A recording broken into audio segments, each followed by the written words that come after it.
Nuclear reactor. In this video, we're going to learn about the nuclear reactor.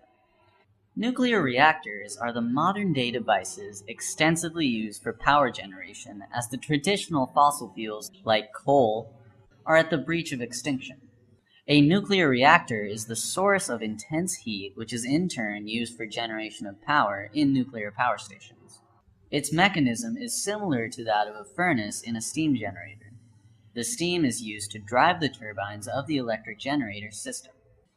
A nuclear reactor consists of three crucial components: fuel elements, moderator, and control rods. Fuel elements come usually in the shape of thin rods of about 1 centimeter in diameter and contain fissionable nuclei like uranium-235 or uranium-238. These rods vary in number according to the size of the reactor. In large power reactors, thousands of fuel elements are placed close to each other.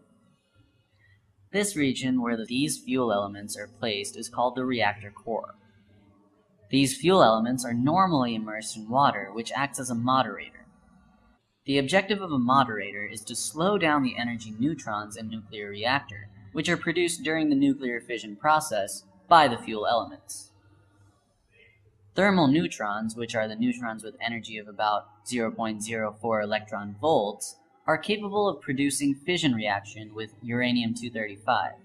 During the fission reaction process, new neutrons are given out, which have energies of about 1 MeV. This is 1 mega electron volts.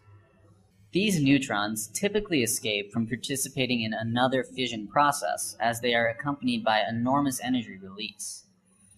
In fact, the probability of these neutrons produce another fission reaction is 500 times less than that compared to a thermal neutron.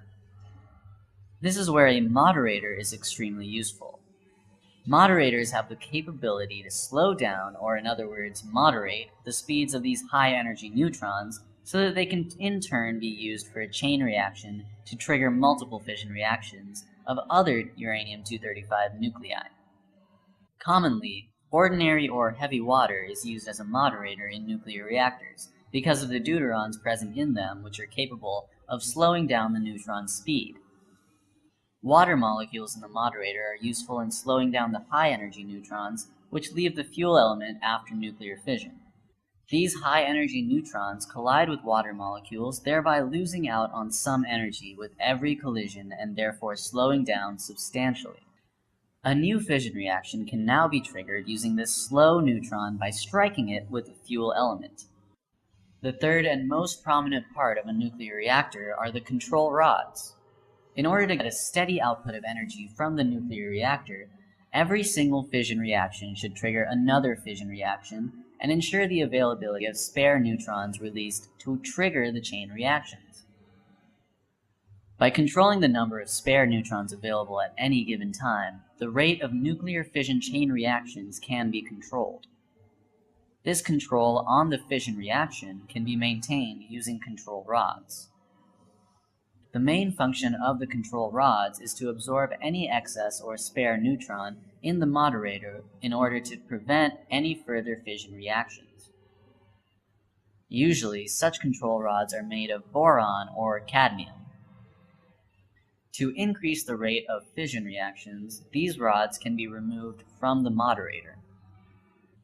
A steady output of energy can thus be maintained by inserting or removing the control rods in the nuclear reactor. Now that we know the components of a nuclear reactor, let's understand the working of a nuclear reactor. It's usually enclosed in a shield made of thick concrete walls. It consists of a reactor core, pump, and heat exchanger. The reactor core and pump are placed in contact with the water, which is usually the heat exchanger in these reactors. Due to the enormous amount of heat released during the fusion reaction, the surrounding water gets heated up and changes to steam, which is in turn used to turn the turbines. So, huge heat energy gets converted into electrical energy. Water is continuously flown in and out of the nuclear reactor using the pump. So, a nuclear reactor successfully generates nuclear energy from fission reactions.